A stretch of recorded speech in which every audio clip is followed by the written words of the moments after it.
Good evening and welcome to today's session, the fourth session of the AAC webinar series.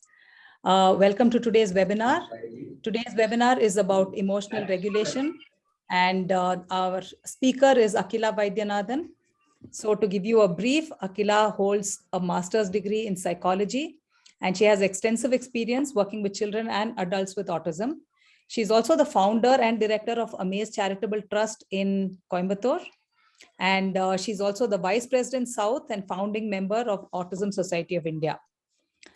She's mother to Nishant and an adult with autism, and she's a great advocate of the use of AAC and has helped many individuals and families and institutions across India implement AAC and AT solution programs successfully.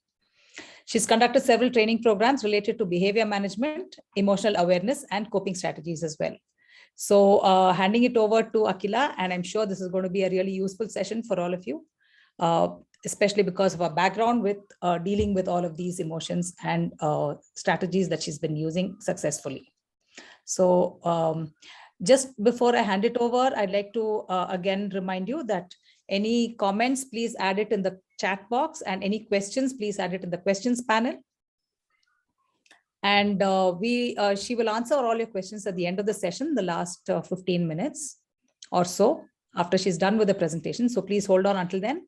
And we'll also be having a poll towards the end of the session about how you like the today's session. And there will also be a very brief feedback survey after we end the webinar. So I really urge you to share your feedback so that it's going to be really useful for us to improve our services that we offer and to understand your needs better. Okay, so have a good session, and over to you, Akila. Thank you. Thank you so much, Lalita, for inviting me today and the Avaz team.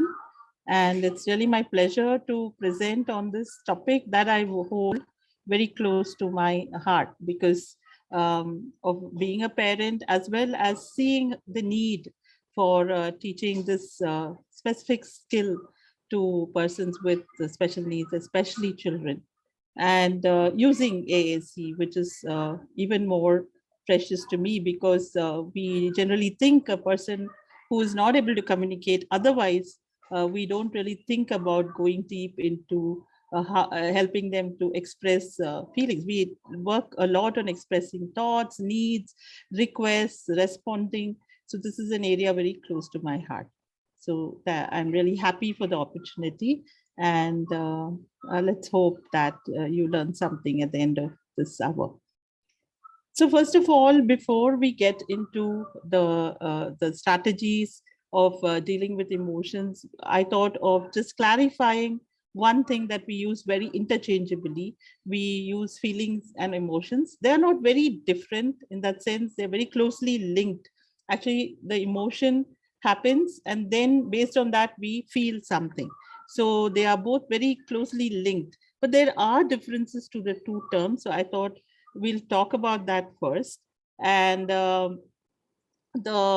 the thing is that emotions are what we actually experience first. They, like, you can somehow correlate them to something like sensations, like you feel something on your skin or you hear a noise. So it is something biochemical that happens inside your body, and it can be, it affects our blood pressure. It affects, the places that are activated in the brain. The seat of the emotions is actually on the bottom right of the brain, called the amygdala. So somewhere inside, and one can also not be conscious, like we cannot really control those emotions from happening. They're very unconsciously there. And just a few seconds after that, after we experience that physical emotion, then it is taken over by a mental process where we sort of name it, label it. It is language related, and we say that this is what I'm feeling. So feelings are almost like the second step. It happens after emotions, and it is very much based on how we were brought up, our experiences throughout life, our reactions to experiences, and how that worked out. So it is something very cognitive, whereas emotions are also very very, very physical. They are related to sensations and the neurology. So emotions are generally the same for everyone. That means that the biochemical reactions that we feel when we have a certain emotion, like, suppose we are angry and we're very angry. So that biochemical reaction is the same for everybody. Yeah, but how much anger we feel for a particular situation, which is the feeling, may vary from person to person. So we cannot control our emotions, but we can learn to regulate them, which means that we can learn to say that I am going to be aware, more and more aware, and try to find strategies to not get into certain feelings or emotions that we are not very comfortable with. Our body feels comfortable with certain feelings. We'll go into those things a little later. And feelings may not be very obvious to people outside. You can mask them. People pass even a lie detector test, right? So when you're giving a lie detector test, you probably are very nervous, but you're able to mask it and lie. So you can mask your feelings, but that is why during the lie detector test, they have some machines which are sort of measuring your blood pressure, watching, which part of your brain is activated. And that is how they're able to find out that probably this person is saying this, but they are not being truthful at that particular point. And there is a measurement done to that. And so emotions are basically things that we experience, and feelings are things that we need to express. They are not different. I'm not saying feelings are different from emotions. Feelings are the byproduct of emotions. Yeah. And how we feel about things can also go back and help us to regulate our emotions. So it's cyclical, but they're two different things. And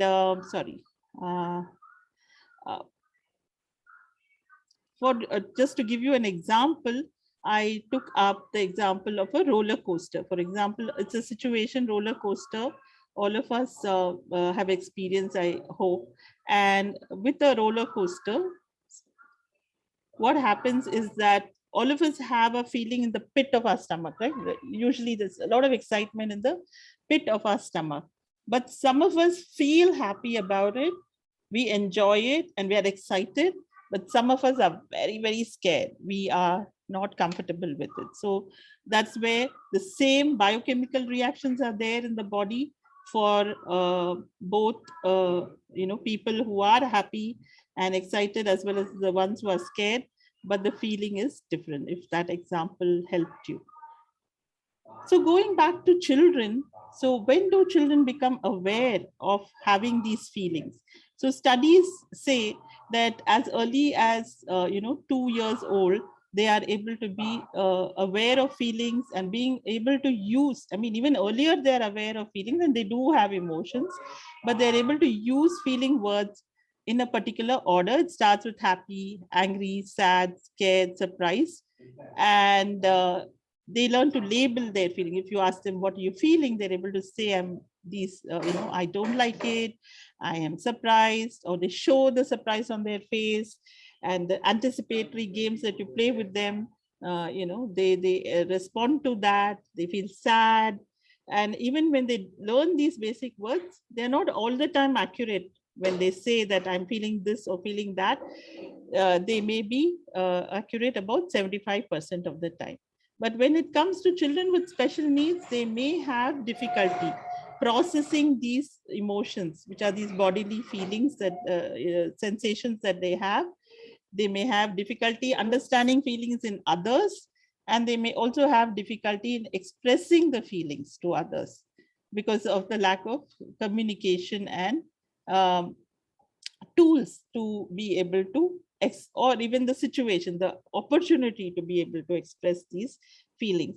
So this leads to mental health issues in them, such as depression. As they grow older, they get into issues like depression, anxiety, and in some cases, aggression and meltdowns, because of not being able to process the emotions and not being able to express them. And hence, it is very important that we learn and we train them specifically to deal with their feelings and emotions. It's not something they will automatically do, like the toddlers that I was talking about who are neurotypical. Children with special needs may need specific training to deal with their feelings. And that's what we're going to go over today. So before we go directly into the feelings part or the emotion part, I wanted to focus a little bit on the connection between sensation and emotion. Like I said before, emotion creates a physical reaction, a biochemical reaction in us. And just to talk about that a little, I have a little game for all of you, so we can start with that. So I'm going to play, there's going to be something on the screen, and I want you to tell me what is the expression that we use when you see this particular infographic. What is the expression and what is the feeling that it is connected to usually? So if somebody can answer, it will be great.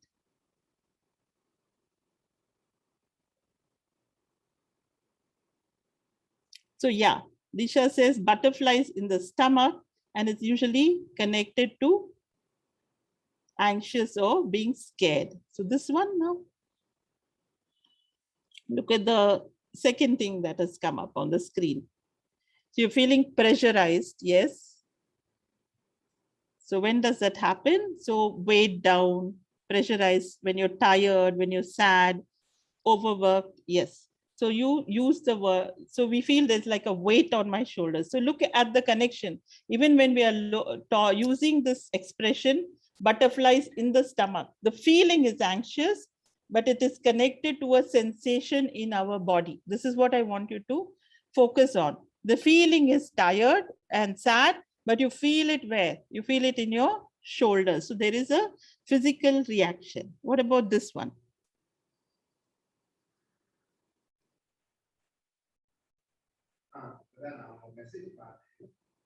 Yeah, so it is happy, yeah, excited. My heart is singing.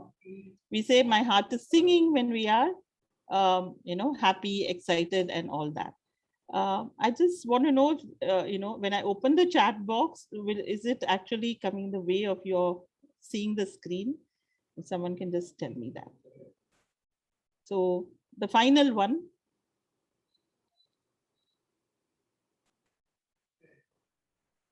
So what is it that you're seeing here? What is the feeling? What is the expression? So yeah, oh my God, somebody, Kanti, I think is saying, oh my God, that's right. So being shocked, surprised, so your jaw drops. So automatically, when you experience that particular emotion, what is happening? Your body is reacting, and then you are becoming aware that that is what you're feeling. Then only you're able to label it. So that is the sensation connection to the emotion. And there have been experiments where they ask people to actually map, become aware and map the parts of their body when they're feeling different sensations. And they find that's like, you can see in the picture, the infographic there, that the happiness, almost the whole body is tingling. There is a very nice feeling.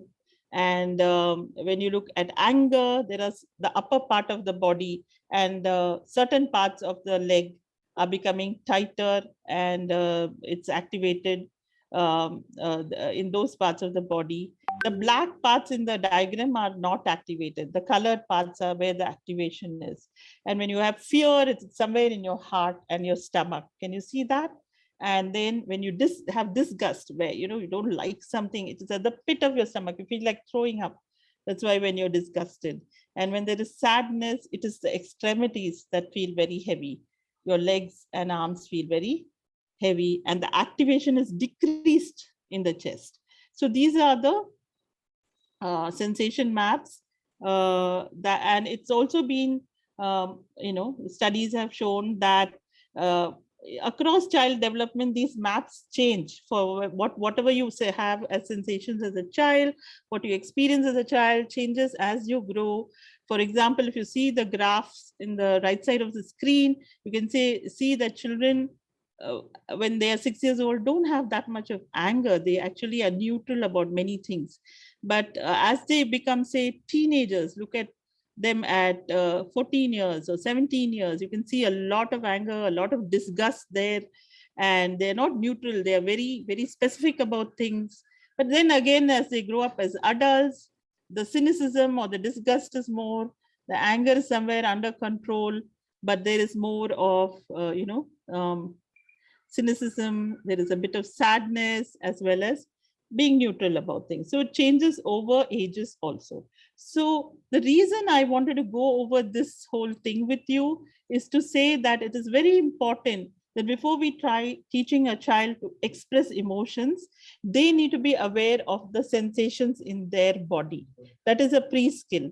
And very often, even we are not aware of the connection. So we don't really make this a pre-skill. But I found it very useful in my practice that to ensure a child is actually able to express even basic sensations, like what are they able to say, I smell this, I hear this, I see this, I taste this, I feel this.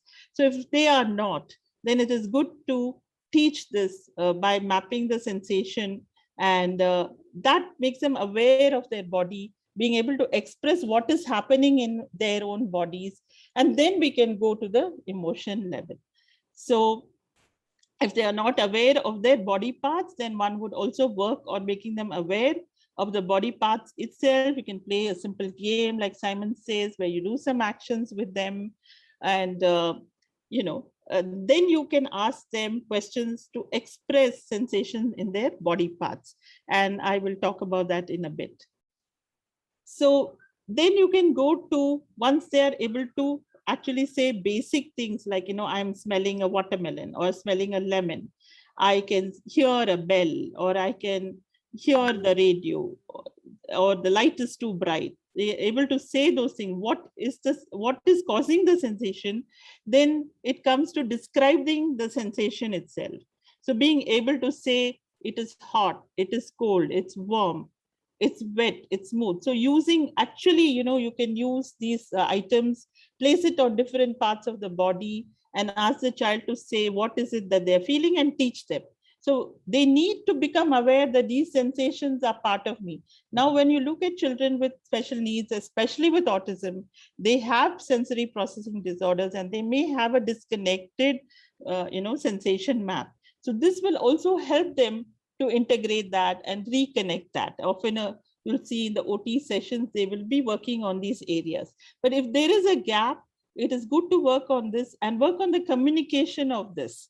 We're not just about mapping the sensations, but being able to say that something is really smelly, what is really not nice. Maybe the child likes to smell things. So then you can use that as a channel to connect the smell to these feelings like good, bad, yummy, yucky, rather than just teach them, feelings by showing them photographs. That is a part of it. We'll be talking about that also.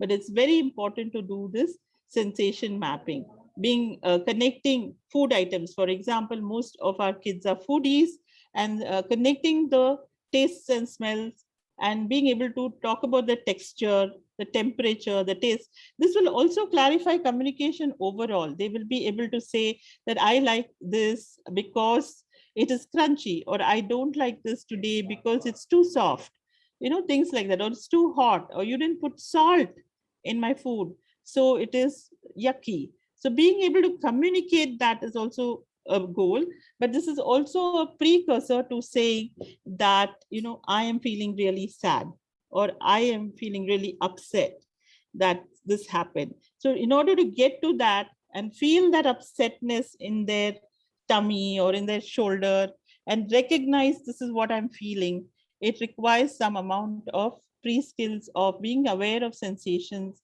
and mapping it. So here's just an example of the sensation mapping, how that can be done using Avaz.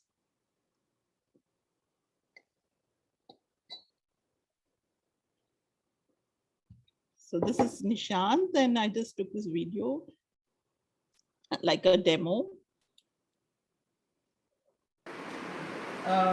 Talk about things that, how they taste and all that.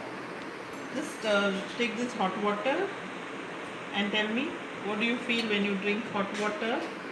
Yeah? Yeah. Taste. Yeah. Thought. Yeah. So you can say Delete. With the sentence level, you can say, yeah. It tastes hot. Yeah, it tastes hot. That's right. So, let's go. Delete. Delete. And I want to give you something else. Yeah. You like mixture, don't you? Yeah. So how does mixture taste? Yeah. Yummy. It tastes yummy. All right. Can you also tell me the flavor? Is it sweet or spicy? Mixture is Spicy. spicy. That's right. Yes. And let's try something else. Yeah. So I'm going to give you some carrot. Can you tell me the texture of the carrot? Carrot is Crunchy. crunchy. That's right. That's right. Yes. Yeah. And So mixture also has. I'm going to skip forward somewhere to the end of the video. This is available on our AMAZE channel, YouTube channel, so that, just for time. Cold. And what is the texture? Is it crunchy, soft? Crunchy.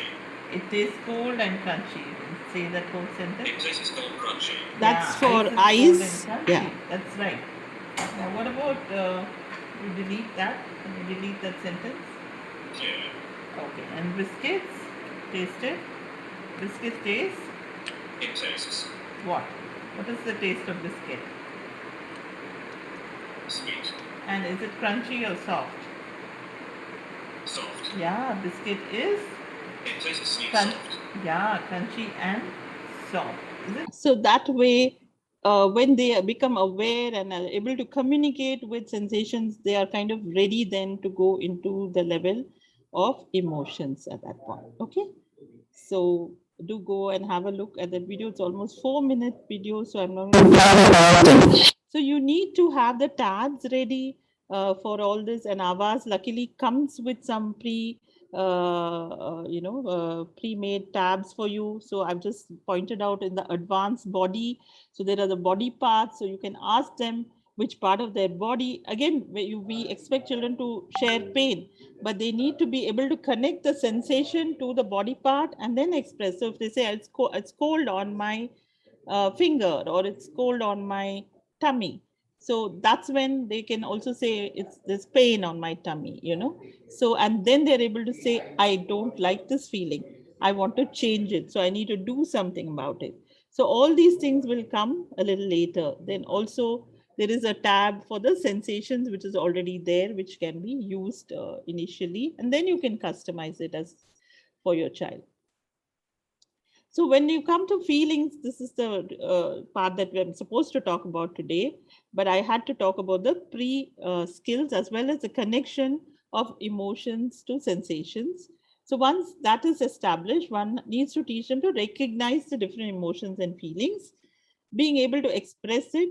So what are the strategies for that? Coping with those feelings, and overall being able to regulate, which means manage themselves when they get these feelings. So the steps to become recognize the emotions and feelings is, the first step is of course being aware what feelings and emotions we have, and then connecting them to different situations, meaning the triggers, connecting them and saying, okay, in this situation I feel like this, if so and so this person is there, I feel this way, if I am doing this activity, this is what I feel. So being able to connect the causal relationship, and also to build a wide feelings vocabulary, and everything not just being good or bad or happy and sad. So the one of the basic strategies, of course, is when the child is experiencing the feeling, then you model using the AAC and get them to express. So let's see this video, which is there on YouTube, a short one, where the child is crying and the parent or the facilitator is modeling. How do you feel? She says feel sad, Yeah, but then you're she feeling says a feel little bad. I'm sorry to hear that. That's okay. You're feeling bad. I'm sorry to hear that you feel bad. So there's a lot of modeling there going on, as well as the child did initiate and say that she's feeling bad, and verbally she did say sad. So at the point when they are experiencing, we may not be able to ask them to say, what are you feeling? But we can take out the AAC and model to them and say, oh, probably this is what you're feeling. The second strategy is to, yes? Just one thing, Akila, there's a participant who was asked, what if the child points to the wrong taste? How would you correct it? Well, that is not, when they're going through that particular feeling, we wouldn't want to say, oh, no, that's not what you're feeling. We acknowledge whatever they say and press, and you just go ahead and model what you think is the appropriate thing. So you wouldn't be doing a correction in the real situation. Yeah. Okay. Then the second thing is, of course, when the situation is not happening, that's when a lot of the learning can be done, because they will be in a state of mind to learn things. So you can give examples of real situations. It could be from the past, or just happened today, just 10 minutes before, and help them to connect the feelings. So for the past, maybe you can pull out some photographs or videos that you have and talk about it. It's like something like, oh, we went on a holiday to the beach. How did you feel about that? Or the other day, the other child snatched your snacks. So what did you feel about it? You felt, upset. And in the beach, you felt happy. So being able to connect the situation to the feeling is something we need to train them with. And we can talk about the different triggers, and we can say, okay, what are all the things that make you happy? Does ice cream make you happy? Does going on a car ride make you happy? Does seeing your grandparents make you happy? Or playing in the park make you happy? So you can talk about all those things that make you happy, or activities that make you happy. So you can, this is particularly about the taste, not really about the feelings. So if they point to the wrong taste, how do you correct it? Well, initially I would do a training, where we model it and teach them. If they point to the wrong thing, you can just point to the right thing, and matter of fact, go ahead. One would not try to block them. And you can even say, oh, you really think, for example, if you are giving them bitter gourd and they say it's sweet, you will say, oh, so you think bitter gourd is sweet? Really? I think it is bitter, that kind of thing, rather than say, no, it's not. Yeah. And maybe you can even redirect it to something else that is sweet and say, gulab jamun is sweet, but Karela is bitter. So they could be confused in the beginning, and that's okay. That's how we learn. Yeah. These terminologies may be new, and the sensations itself may be even new. How many of us do give bitter gourd to our child? So that bitter sensation may be very new to them. So they may be using what they're familiar with, which is sweet. Right? So it is about teaching at that point. Yeah. Shall I move ahead? Yeah, go ahead. Yeah, please. Yeah. So then talking about all the triggers, what the connection between those triggers and the feelings, the good triggers, things that trigger feelings of being upset or being sad. When you have to end your playtime, you feel sad. Or when your friend goes away, or your grandparents go away after the visit, you feel sad. So you can take the same activity and see how they feel at the beginning of the activity, during the activity, at the end of the activity, as well as various locations. Some of them are very happy in a particular location, but in a different location they are not feeling comfortable. So you can connect all that based on on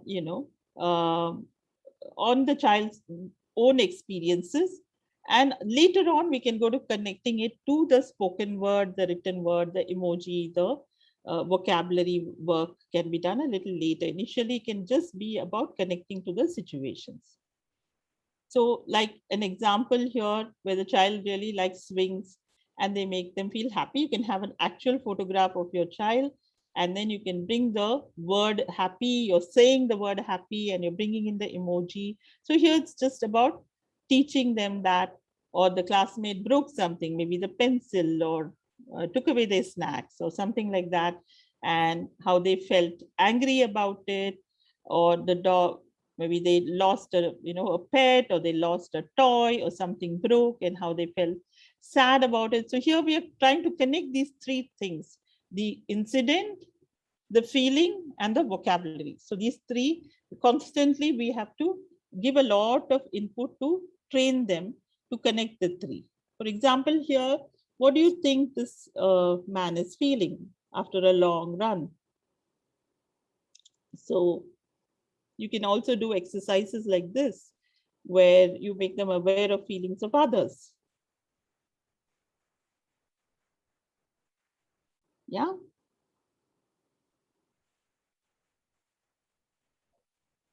Anybody trying? So obviously he's feeling tired. Yes. And then you can have the emoji. So now you're going into giving them a few choices to answer.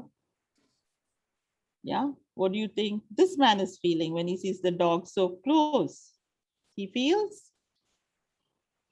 So here they will be able to also observe the body language. This is what you need to do to see, look at him. He's tired. So he's bending down and he's breathing hard. So those kind of symptoms also is something you need to point out to them, so that they know that this is when they feel those things, when they feel like, their body is slouching and they're not able to do anything more, they know they are tired. Or when they look at this expression, they know somebody is scared. Maybe they scream, and then somebody makes this expression, they will realize, oh my God, when I scream, that person is scared. So to do that, these kind of videos or short GIFs are very useful to explain. And you can also record your own if you can't find them on the internet, right? So this one, where you have fireworks, Diwali is just coming up. What do you feel when you watch fireworks? So it could be different, right? It's the same sensation. The fireworks, you have the lights, you have the sounds, but some of us feel happy, some of us feel scared, and some of us are not interested. We are bored. We may feel also cognitively feel this is not to be done.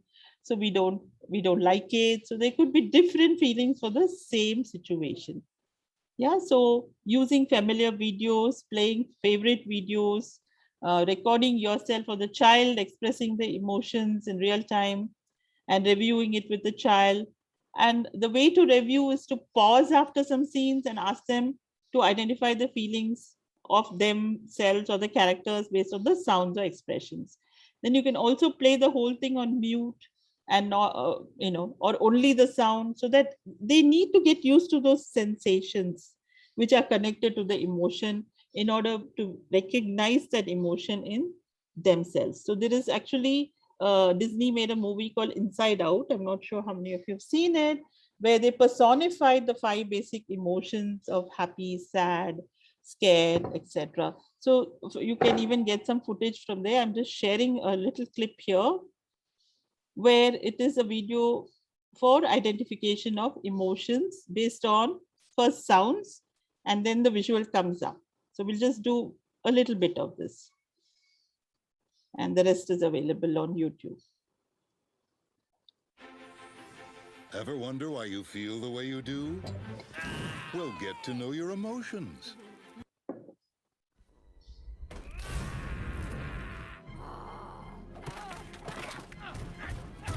So I would like you to listen to the sounds and try and guess what emotion it is.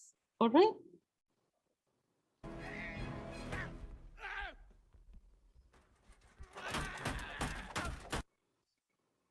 So for the child, we can use this strategy of think, pair, and share, we call it. Tell them to pause, not to just jump to the conclusion, but to think, pair, and share. So did anyone attempt When it? things go wrong,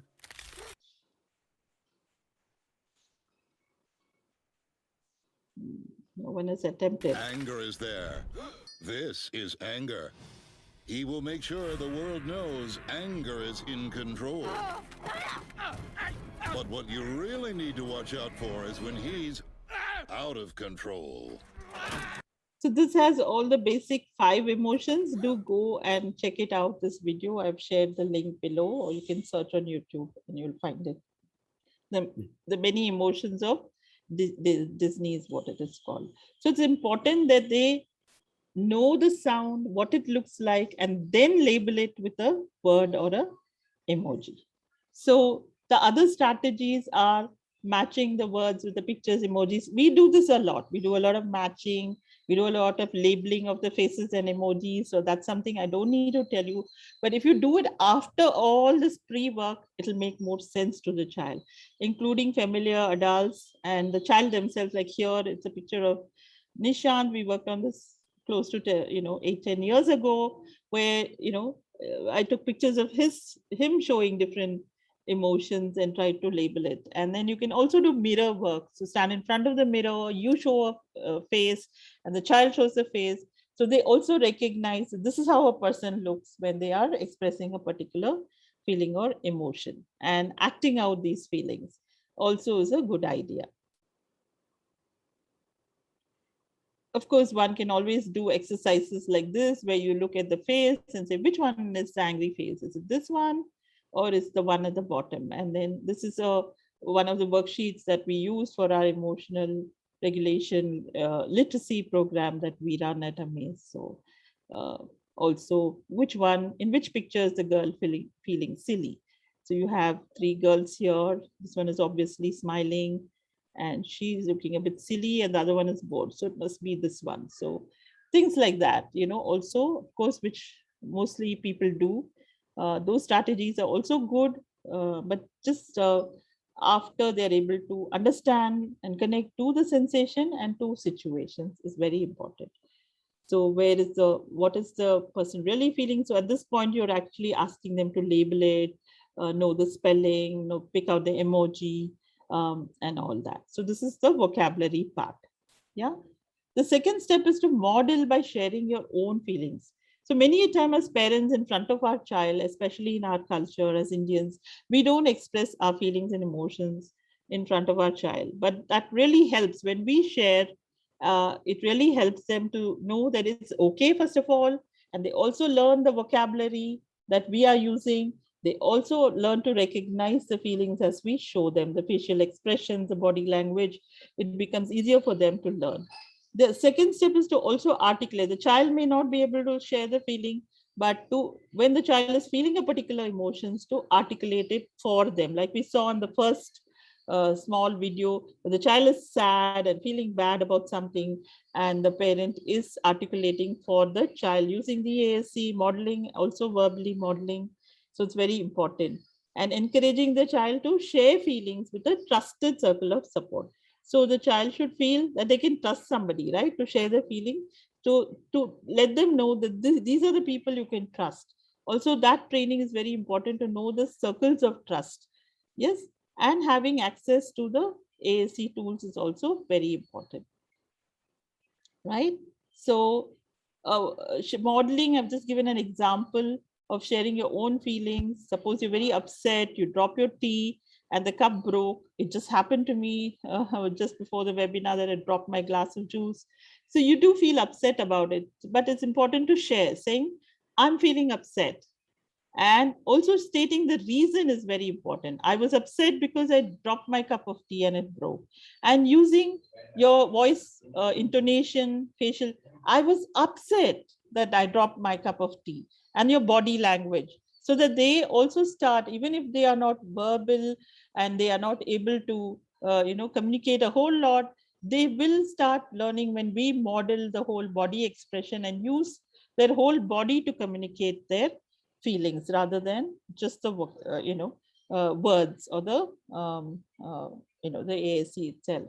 So also share what you're going to do to cope with the feelings. So for example, I've decided to always sit down to drink my tea. So I was walking around and drinking my tea, and I've decided. So that word decided is very important, because later on we want them to decide to make good choices. Like when they're upset, we don't want them to throw a tantrum and have a meltdown. We want them to make a good choice, right? So we need to model that also. And we need to use a whole range of feelings vocabulary, not just say happy, sad, upset, but use a whole range of words for the feelings vocabulary. Can you guess how many feelings we can experience? Want to try?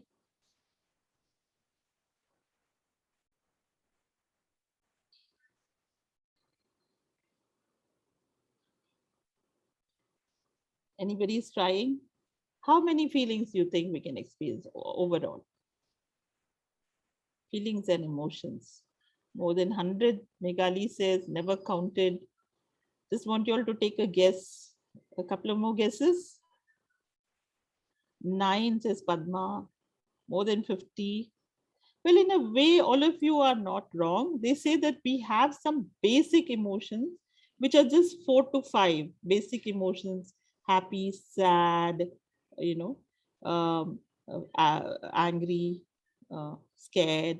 These are the 4 basic emotions, but they expand into 27 distinct emotions. Studies have shown that our body reacts in about 27 distinct ways. So they feel that there is a differentiation between these 27 emotions. But as far as feelings go, there are about 700 feeling words, right? So this is what they generally call a feelings wheel that we can use with the child, either to teach them the new feelings, or you turn the wheel and they point, and then we can give them an example of what in which situation they were feeling like that, or what situation could trigger that feeling. So if you want more like a list of all the feelings word, I've added a link to this PDF created by the Hoffman Institute, which has an exhaustive list of about 300, 400 basic feeling words. So it's important that we use a whole lot of words, not just say happy, sad, angry, scared, and disgusted. Yeah, so we want to use a whole lot of words. So we also talked about articulating to the child, because they may not easily tune in to their emotions. They may also have difficulties with language and communication, especially children with autism, and which come in the way of expression. But we should remember, right, the bodily reactions we know that are the same for all. They feel the same as all other children. So it's important we articulate and we speak for them. And so, for example, we can say, you must be so tired, or I can see you're feeling really sad. Oh, you're feeling so excited, we're going to do this. To be able to articulate for them is very important. That's an important strategy. And the importance of parents and caregivers being expressive cannot be emphasized more. And I'm just going to share this short video where you will see, a little baby, how she reacts when the mother stops expressing. It's called the still face experiment done by a Harvard University professor. So let's just have a look.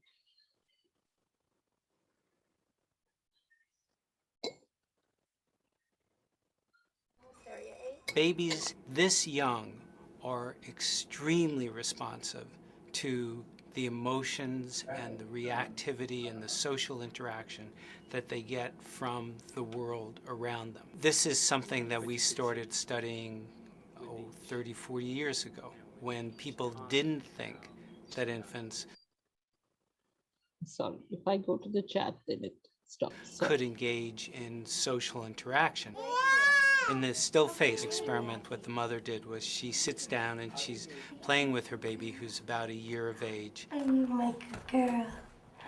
Oh. And she gives a greeting to the baby gives a greeting back to her. Yeah. This baby starts pointing at different places in the world, and the mother's trying to engage her and play with her. They're working to coordinate their emotions and their intentions, what they want to do in the world. And that's really what the baby is used to. And then we ask the mother to not respond to the baby. The baby very quickly picks up on this. And then she uses all of her abilities to try and get the mother back. She smiles at the mother. She points because she's used to the mother looking where she points. The baby puts both hands up in front of her and says, "What's happening here?" She makes that screechy sound at the mother, like, "Come on, why aren't we doing this?" Even in this 2 minutes, when they don't get the normal reaction, They react with negative emotions. They turn away. They feel the stress of it. They actually may lose control of their posture because of the stress that they're experiencing. Okay. I'm here. And what are you doing? Oh, yes. Oh, what a big. So did you see how the baby there was mirroring the parents' emotions when they were interactive? But when the parent became still faced, when the parent stopped the interaction, the baby became very distressed, because at that age, the parent is the point of, regulation for them. Their whole world, the reference point is through the parent. So if that person is not interacting with them, then they sort of lose it totally. They go into a distressed state where they are shouting, they are crying, they are, very, very distressed. And very often one can draw a parallel to this sort of state to children with special needs. If we are not connecting with them at an emotional level, we are not interacting with them, sharing our own feelings and being expressive with them, then they become even more and more distressed. They may also withdraw, because we all have different responses. Some of us may freeze, but some of us may become aggressive and fight. Some of us might become passive. So it's very important to keep the interaction going. And that's what I wanted to bring through this video. Yeah. So in order to interact, the child needs a trusted group of adults to communicate with. They need to feel safe with that group. But they also need to understand boundaries and know they shouldn't be sharing certain feelings with everybody. They should know what they can share with whom. So that kind of training was also important, knowing the boundaries of who can we share our feelings with, and who belongs to these circles, who's my close family, who are friends and relatives, who are the people we know well, and the rules, what can I share with whom. Yeah.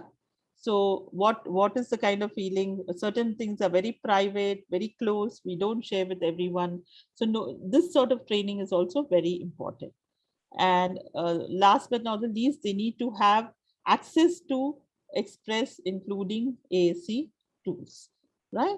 So this is about expressing the feelings. So we're now going into the section about coping mechanisms.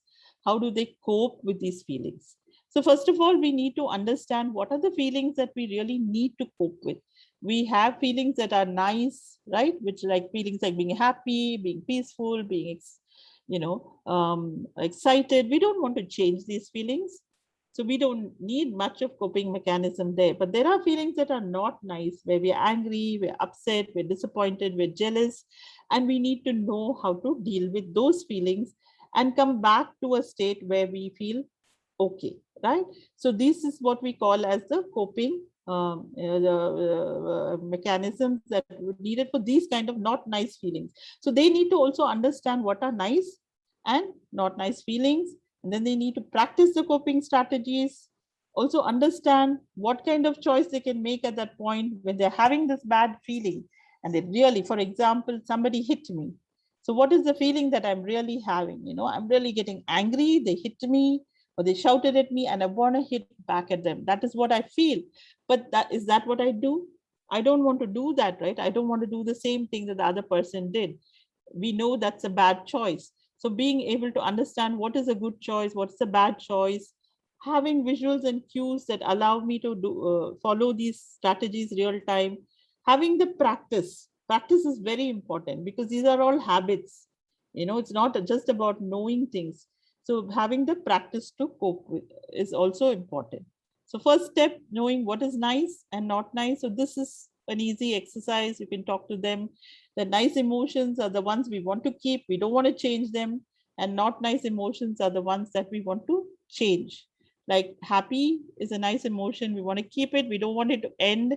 But sad is an emotion we generally want to change. We don't want to keep it.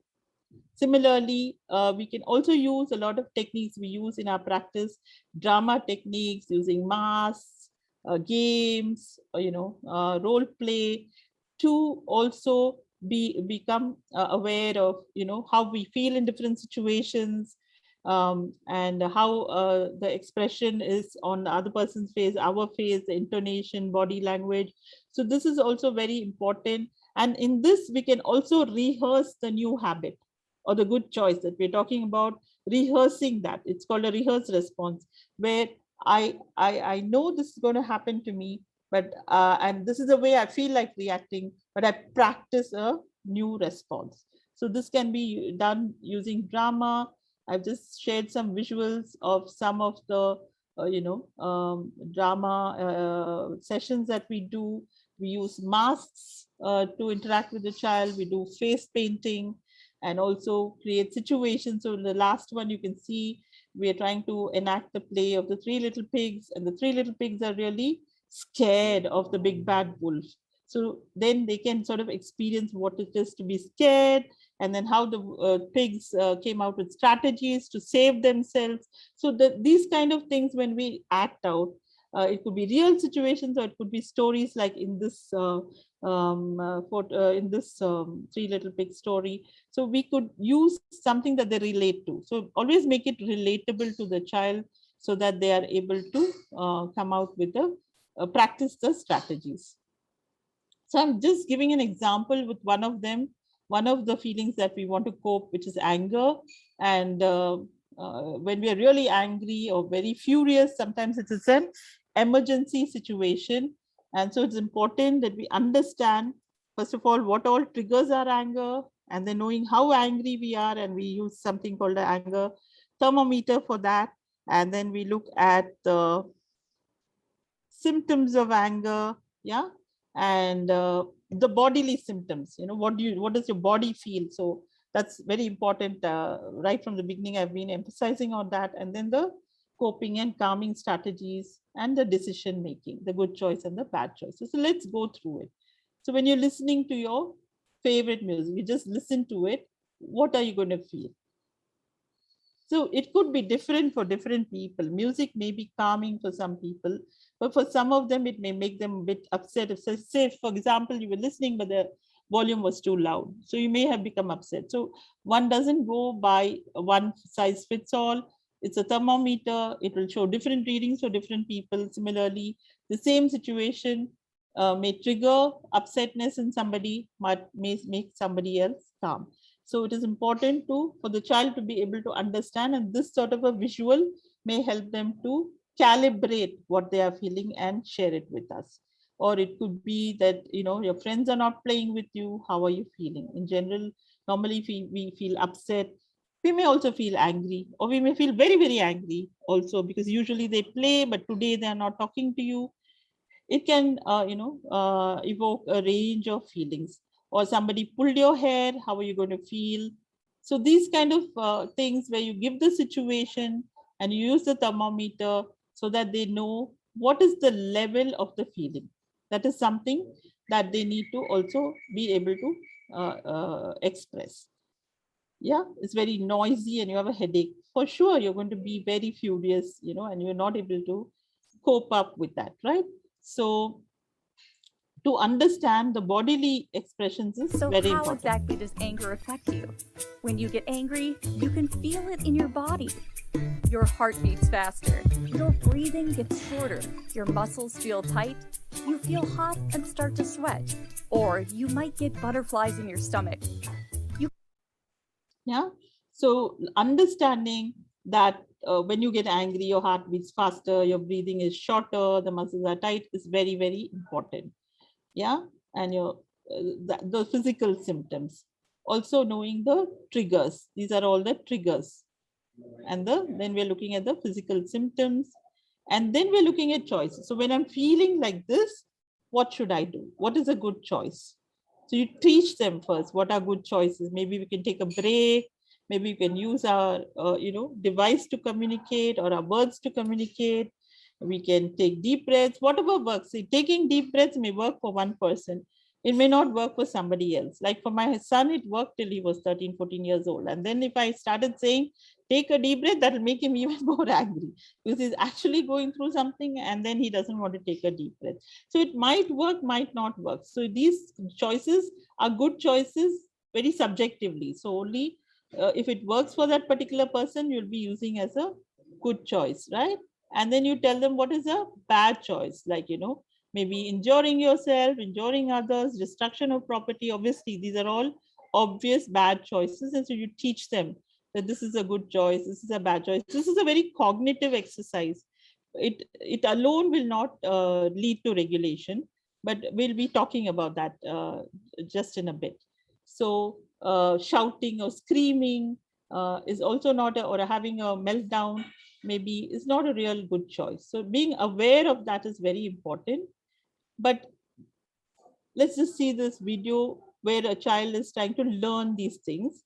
But what I want to emphasize is that just knowing this is right and wrong and knowing the rules in different situations is it going to lead to emotional regulation? Necessarily not. But it is certainly a prerequisite thing. I need to know, right? I need to know this is appropriate, this is not appropriate, this is a good choice, bad choice. So we start with training with that, and then we'll go into a little bit more about regulation. Just watch this video where the child is just learning through, Avaz. When you're angry, what choices will help you in calming down? Good.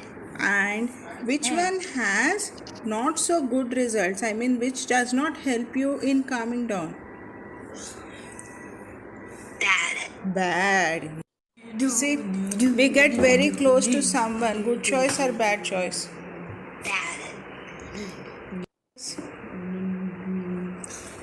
Hitting or hurting others? Good or bad? Bad.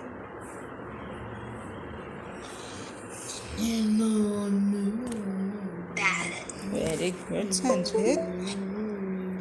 Hugging a pillow? Hug a pillow or cushion? Good choice or bad choice? So, sorry, I was just trying to correct my. Sanjit, hugging a pillow or cushion? Good. Good choice, yes. Then withdraw or.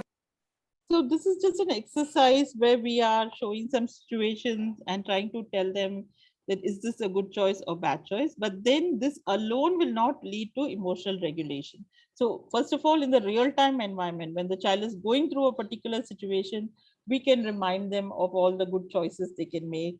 And if they are making a bad choice, we can tell them the consequence of the bad choice. So this is something we do regularly, right? That's a bad choice.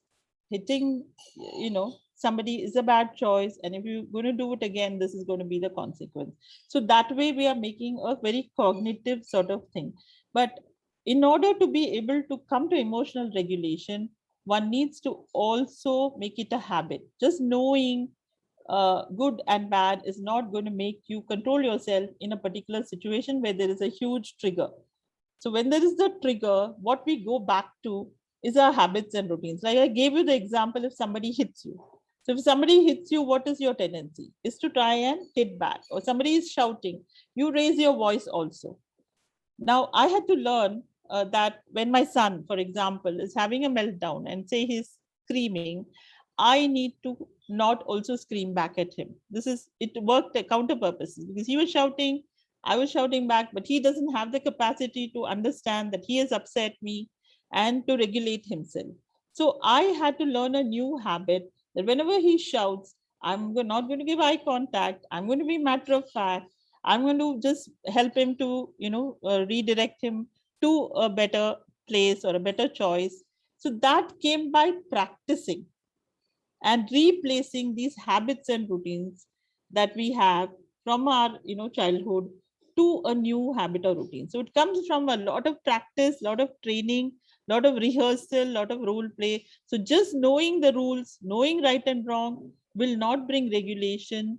One needs to also ensure that the child is aware of the triggers and is able to express. For example, being able to say that this is very noisy, can you reduce the volume? So he knows that loud noise is a trigger for himself, or the bright light is trigger for himself or herself, and to be able to communicate that. That's the first step.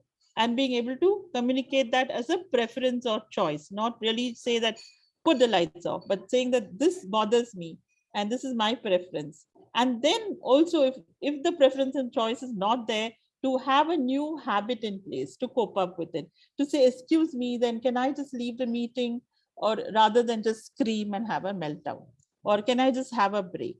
And that is what regulation is all about. And we just talk about that through a certain tool that we use often called the zones of regulation, where we put in color coding for certain feelings and emotions in each zone, and we have certain actions and strategies for each zone, so that it's easier for them to know this is the choice I can make if I'm feeling this way.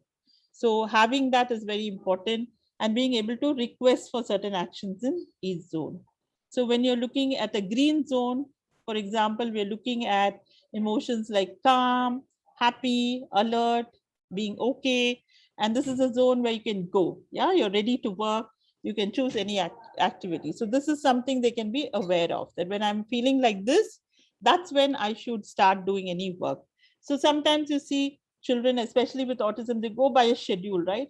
And so it's already 10 o'clock and they need to start doing a particular activity, and they become very anxious. And then they start the activity and they're not able to complete it because they were not ready for it. They were not calm enough for it. Maybe something upset them in the morning. Maybe even they got a bit delayed, even that can upset them, right? So they need to understand that, I am not still in the green zone. I need to get to it. And what should I do at that point? Yeah. So similarly, there is the blue zone emotions, where your body is really not able to cope up. You're tired, you're sad, or you're sick, or you're just bored. Maybe repetitive work, maybe something you don't really like. So you're really not able to focus because your mind is not able to focus, or your body is not able to focus. So this recognizing this and knowing that I need a rest, I need a little bit of relaxation before I can come to the green zone is important.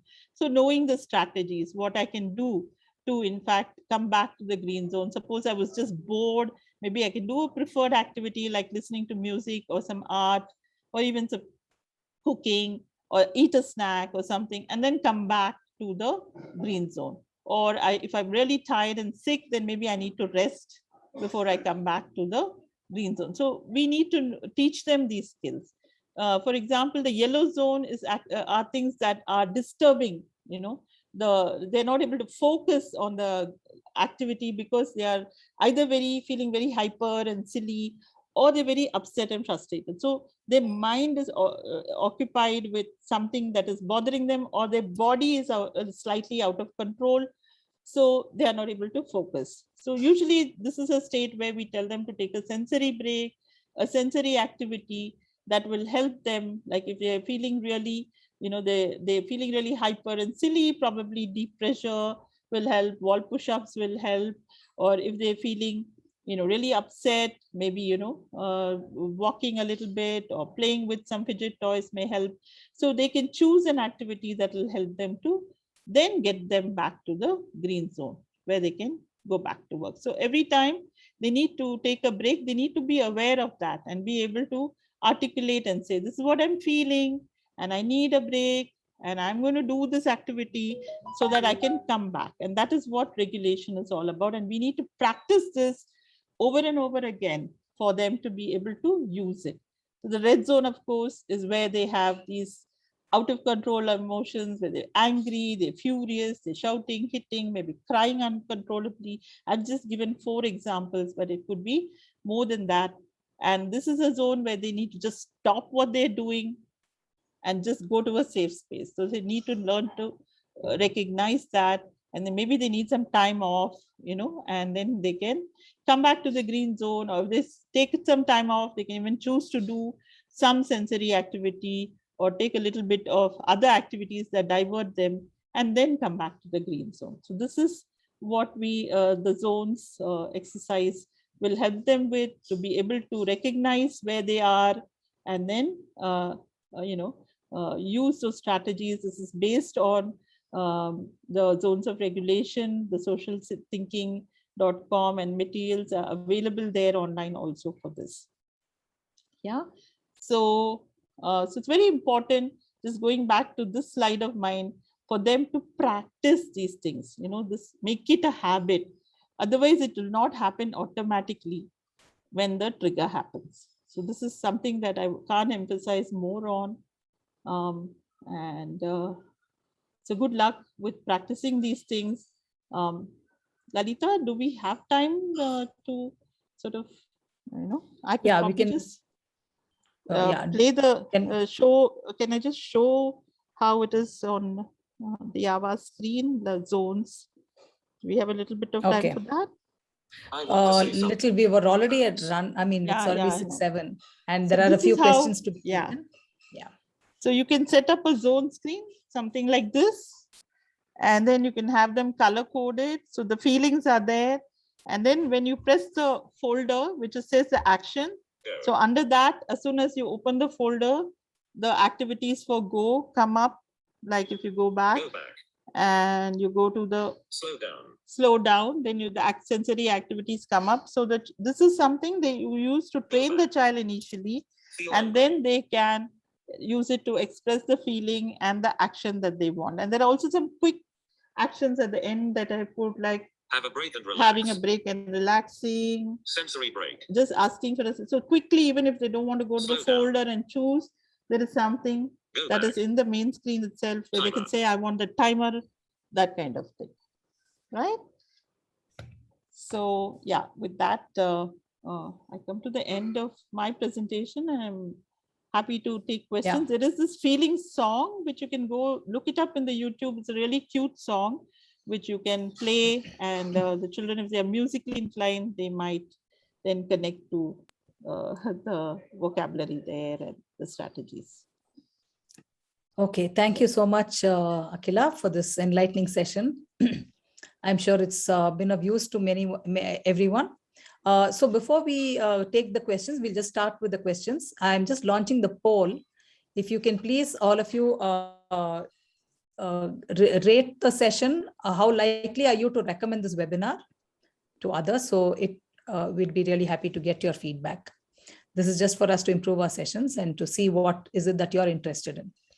Okay, now coming to the questions, Pratiksha says, what if the child has different feelings, like running makes my son excited? Yeah. Yeah. So that is a situation that you can talk to him about, that when you run a lot, that's what you're feeling. So that first of all, that awareness of what is feeling excited, the heartbeat is faster, the body is all, tingling. So that is the feeling of excitement. Make them aware of that sensation, then ask them how they, whether they like it, that feeling of being excited or not. And also, suppose they may like being excited, but you can also share your feelings, saying that when you're excited and all that hyper, then I feel not so comfortable, to make them aware of that. Then we can talk about some strategies, saying that, okay, so when you're really excited, you also need to cool down, maybe, because we can't be excited all the time. We need to do some other activities where we need you to be in the green zone. We need you to cool down. So you actually need to try out activities. I've given some examples, but everything does not work the same way for everyone. Everyone's body sensation needs are different. So you can find out what works at that time and practice it. So whenever they are very excited, so you make them aware, oh, you're really excited. Do you want to, do some cool down activities so we can get back to the green zone and work, so practicing that sort of dialogue will help them. Sure. Thank you. So there's one more question. Could you share where you get the short videos and GIFs? They're all available or taken from the internet. So if you go to the Google and you type, say I want GIFs for excited, and then you can pick from that. They're all freely available, as well as the YouTube links are there on the screen. I have generally mentioned it. So whenever maybe, this video is available, you can note it down from there. And you also have GIFs on WhatsApp, so you can even show that very quickly. Yeah, there are GIFs on WhatsApp, emojis. We're moving towards, a lot more expression for everyone. Yeah. Okay, Shanti says, some children laugh when they are hurt or in pain or scared. How do you connect such pains to feelings? Why do they laugh when they're in pain? What happens when you laugh? There's even laughing therapy, right? So when the hugging therapy, laugh. When we laugh, the level of certain biochemicals in our body, which makes us feel better, goes up. So it may be a coping strategy for the pain itself. For in fact, even self-injurious behavior, when they hurt themselves and bite themselves, they may be actually having pain in a different part of the body. But when they hurt, when you get hurt, immediately, just after the few minutes after you get hurt, the body produces cortisol, which then helps to reduce the pain. So they may be doing it as a learned behavior because they have no other way to heal the other pain even. So similarly, I'm giving a physical example, now going to the laughing example. They may be doing it to raise the level of the happy hormones in their body, which will help them to get over the scared feeling or the pain or the anxiety. Okay, that's interesting. Disha says, when my son is anxious, not able to sleep, or has to go to the toilet, he laughs. How do I teach him to regulate himself? So that's again a feeling of, say, being anxious, not knowing strategies to calm himself at that point. So when you have to go to sleep, your body has to, actually calm down. So first of all, it shouldn't be doing any activity. So the child needs to eat much before, they need to sleep. Eating early is a good practice, so that the body is not doing anything else. There should not be any visual distractions. For example, the TV on, a lot of noise. All these can cause excitation in our children, and they may not be able to tune themselves out. Like we may be able to tune out and say, I'm going to sleep at 9:30. Doesn't matter if you're making a big noise, and we go to sleep. But they are not able to tune themselves out. So you have to work out the specific things that are disturbing that ability to calm down and sleep. Come up with a sleep routine which works, and practice it, and being able to communicate, even to say that this is what is bothering me and that's why I'm not able to sleep, Amma. So that itself is a big step, first step. Identifying it. Practicing coping strategies, knowing the triggers. It's the same thing, those Right. 5-6 things. Yeah.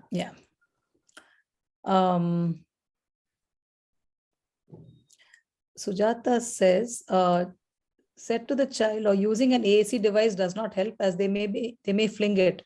What is a good time to train them the calming strategies that they can use to calm themselves? Well, one thing is, AAC is not just this expensive device and app. AAC is also, you can even write down. I remember when my son was really little, I would just write the choices on a paper and draw things. So you can even use things like that if they will respond to that. In fact, children who like movement, if you write in front of them, they start paying attention to this. So that is one way of dealing with it. And very often when the incident is happening, is not a very good time to teach them to cope. At that time, we only want to teach them the vocabulary. The coping practice should happen in a time when they are able to absorb that information and practice it.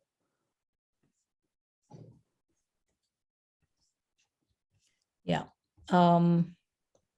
Meghali says, my daughter wants to pretend to be a dog all the time or some other character.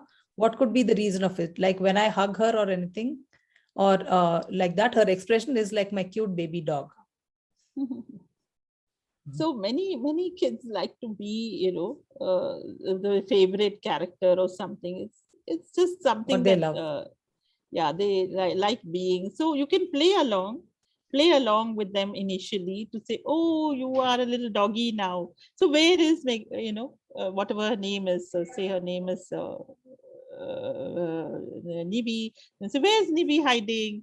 Is she hiding inside the dog? So she knows to separate those two things, that I am so-and-so and I'm acting as so-and-so. And that's where all the puppets and the masks and all can come out. The child who's already into this sort of drama, you can use that as a tool to then, maybe you can wear the mask of the child. Say her name is Nibi. You can say that I'm Nibi now, and this is how Nibi is going to do when the doggy does that. So she gets a modeling of how she can behave. Right. Someone says, how can we import these emojis or pics or GIFs to Avaz? So you can just download, you can search for these. See, GIFs are not usable in Avaz, but only pictures are. So pictures you can download from, you can use the web search, and there is an option to search the web, and you can do that directly. Like that's how you see, this is a mix of things. Whatever Avaz had, we have used. We use some things that are downloaded from the web. Yeah, so you can just go to the edit option and search on the web and import it. One more question. I think this was when you were showing the wheels of emotions, the wheel of emotions. Taha says, are you suggesting we introduce a wide vocabulary for the same emotion? Wouldn't that be confusing for the child when using AAC? No, the more vocabulary that you give, the more specific they can be about what they are experiencing, isn't it? If everything now we categorize as food, for example, you don't take emotion. Suppose we only use food and drink. Would you only introduce that, or would you introduce all the types of food so that they can ask for different things? It's the same thing with emotion. Right. Yeah. Can you share the board for zones of regulation? Board meaning you mean this one? Is that what they want? I mean, you can search for zones of regulation. Yeah, you can online. search for a lot of material online. Yeah, it's available. Yeah. And the session recording will be available on our website maybe next week. You can go to the registration page where you found it and registered. You'll find it there. One more says, my child still behaves much better when he is around us, but whenever someone comes to our house or we go to anyone's house, he goes out of control. He starts telling everything about our home, some personal talks too. Yeah. So that's where the circles that I talked about, where they start understanding what is a private zone, what is a close family, in whichever language that they understand it, to have those demarcations of the boundaries, make them understand. So when you practice it earlier, what you can do when you're in that person's house or guest is in with you, you can remind them that, see, this is a person who is just an acquaintance, and we don't, so that word acquaintance, or this is a stranger, we don't talk to them. So they need to know those words beforehand. Then in the real situation, you can just say, hey, this is a stranger, you don't share secrets with them. These are things that are secret. Only Appa, you and I can know about it. That kind of thing. Yeah. Family secrets. Okay. How do we deal with the double empathy problem between the neurotypical and neurodivergent in the context of teaching about emotions? Double empathy? I didn't get that. Do you want to expand on what you mean by double empathy? Yeah, Anjana, can you expand on that? In the meanwhile, Kushi says, my daughter is finding it difficult to understand emojis. Yeah, initially they will probably not connect because emoji is a representation only. No, it is not something that they should know about. It is like, just like they learn sight words, they learn to label other things. Slowly, when in the situation you're using the word, and you're also, that's why the importance is to, I said, the word, the spoken word, and the emoji, or it could be a line drawing or whatever. Consistently connecting all of them multisensorially is very important. The picture, the word, and the spoken word, and the situation. Yeah. Okay, I think we've answered all the questions. Empathy. Yeah, double empathy. The difference in the way neurotypicals and neurodivergent people respond, the differences in the way they feel. Actually, that is what I was trying to come to throughout the webinar, to say that the basic emotions are the same for all of them. We think that they have different emotions, but they actually feel the same biochemistry as we do. But maybe because of maybe the lack of exposure, lack of ability to communicate, etc., their coping mechanisms may be different from ours. So they may have chosen not to express certain things because they don't know how to do it, or it is a totally new situation, so they don't know how to react to it. So this is what brings in the difference. So I feel with more and more training and exposure, they can express themselves almost to the tune of neurotypical, especially with children who have differences in sensation. It may be different. The way they experience itself may be different.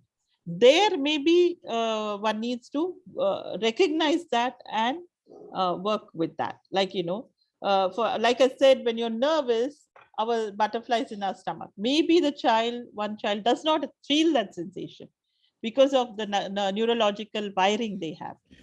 Then we need to teach them other, strategies. Sure.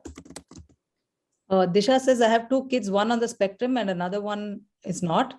But my way of teaching emotions should be the same for both. Is it? No. I mean, overall, yes. Overall, the answer to the question is yes, because the emotions they feel is the same. Only thing, the feelings may be different in different situations. The child, it is different for two people. We need not take neurodiverse and neurotypical. Between Lalita and me, the way we react to a particular situation, it may be different, right? So the emotion may be the same. Like I talked about the roller coaster itself. It's nothing to do with neurotypical or neurodiverse. There are neurotypical people who feel scared of the roller coaster. There are neurodiverse people who feel scared. There are neurodiverse people who are very happy on the roller coaster, won't stop coming, won't come off it. I've actually experienced this.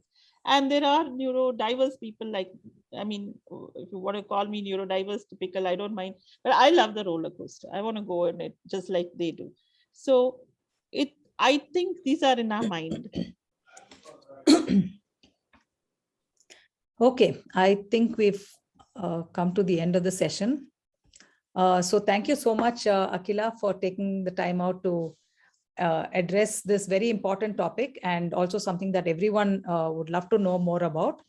And thank you, parents and professionals and everyone else, for joining in today. And I hope you have attended many of the sessions, and I hope you found all the sessions that we have hosted useful for your needs. And so we look forward to staying in touch, and please do follow us on our website to see the next set of webinars that we'll be coming up with. We probably do plan to have one more session for Avaz to address all the queries related to Avaz app, because many of you have asked questions related to that in many of these webinars. So we do plan to have one maybe in the next 1 month. So please stay tuned to our groups, and yeah, we'll see you again very soon. Thank you, and I hope you enjoyed it. Please don't forget to take the survey as soon as we end the session. Okay, thank you so much, and have a great day. Thank you.